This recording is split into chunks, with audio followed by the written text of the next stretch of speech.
இன்றே டவுன்லோட் செய்து உங்கள் ஃபேவரட் ஷோக்களை என்ஜாய் பண்ணுங்க. நீ இங்க தானே இருக்க, அப்படின்னா என் மோதிரமோ இங்க தான் இருக்கணும். என் மோதிரத்தை எடுத்துக்கிட்டு உன்னைய இங்கிருந்து கூட்டிட்டு போவேன். இப்பதான் கொஞ்சம் கொஞ்சமா பிரச்சனை எல்லாம் சரியாகுது. இங்க எல்லாமே சால்வ் ஆகுற வரைக்கும் என்னால மேல வர முடியாது குப்தா. மோதிரம் கிடைக்கிற வரைக்கும் நாம இப்படிதான் மனசுக்குள்ள பேசிக்கிட்டே இருக்கணும் மகளே. ஆனா என்னோட மோதிரம் இன்னும் 7 நாள்ல கிடைக்கலன்னா என் யமபுரியில இருந்து யாராவது ஒருத்தர் இங்க வந்துடுவாங்க மகளே.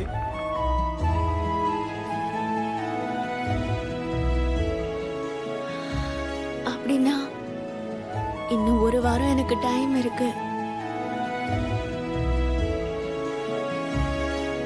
காலையில 4 மணிக்கு முழிச்சு பாதி தூக்கத்தோட ஸ்கூலுக்கு போய் அங்க கிளாஸுக்கு போய் மறுபடியும் தூங்கிடுவாங்க. அப்படி இருக்கும்போது என்னால அவங்க கஷ்டத்தை தவிர அவங்க எப்படி படிப்பாங்கன்றது எனக்கு சுத்தமா புரியவே இல்லை. பாருங்க அத்தை, காலையில எழுப்பிடுறாரு, கேட்டா டிசிப்ளின் சொல்றாரு. அட, பாதி தூக்கத்தோட அவங்க ஸ்கூலுக்கு போய் என்ன கத்துக்குவாங்க? நீங்களாவது சொல்லலாம்ல.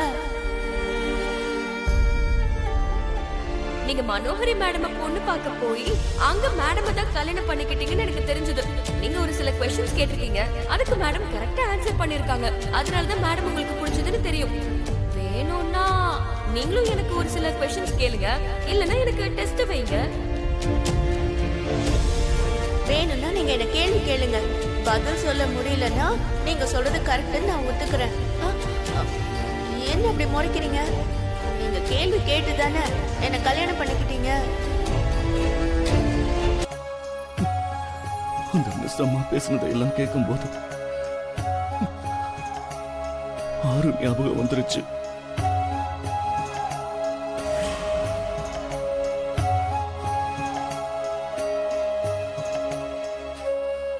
அந்த பொண்ணு அப்படியே நம்ம ஆறு மாதிரியே பேசுறா இல்லம்மா.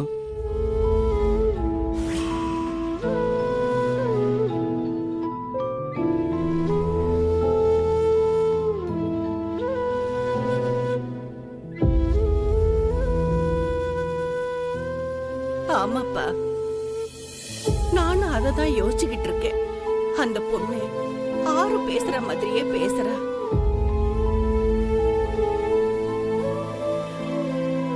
மூணு பேரும் ஒரே மாதிரி தான் யோசிச்சிருக்கோம். அருந்ததி நம்ம கூட இல்லைங்கிறத இன்னும் நம்மளால ஏத்துக்க முடியல.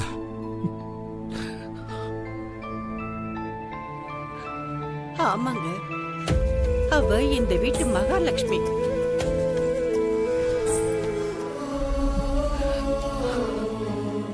அவ இல்லாம இருக்கிறது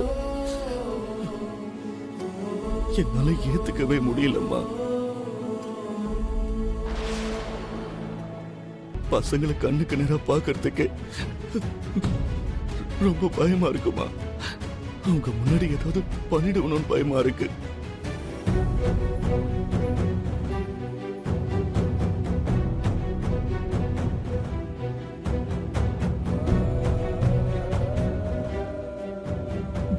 என்னால உண்மையா முடியலமா, என்னால முடியல.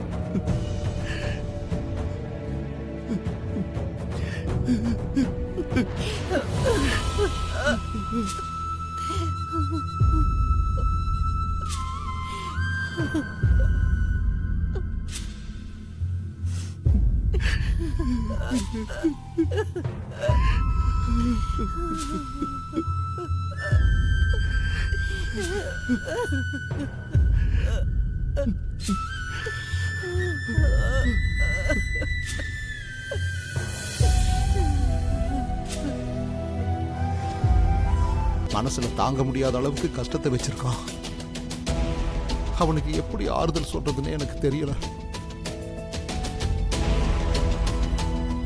சரி, நீ என்ன யோசிச்சுட்டு இருக்கேன்னு சொல்லுமா. அது சொல்லு, பரவாயில்ல. அந்த பூசாரி சொன்னது உங்களுக்கு ஞாபகம் இருக்காங்க?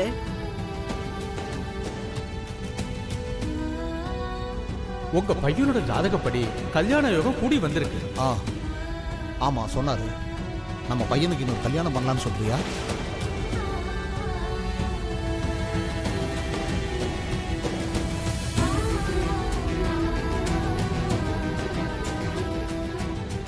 இன்னைக்கு இல்லைன்னாலும் இன்னும் கொஞ்ச நாள் கழிச்சு செஞ்சுதானங்க ஆகணும். அவன் தனியா இருக்கிறதால என்ன ஆகுமோன்னு நினைச்சாலே பயமா இருக்குங்க.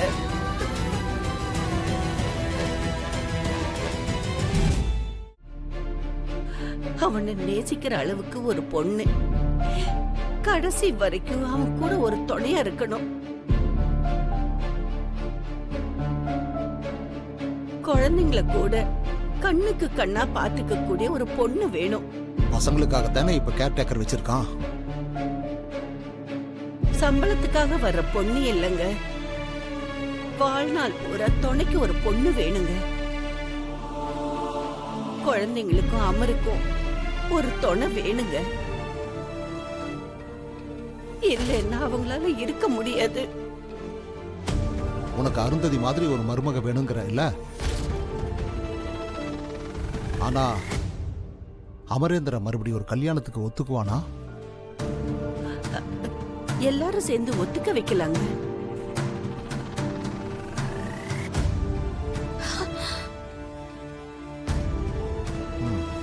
சரி, பார்க்கலாம்.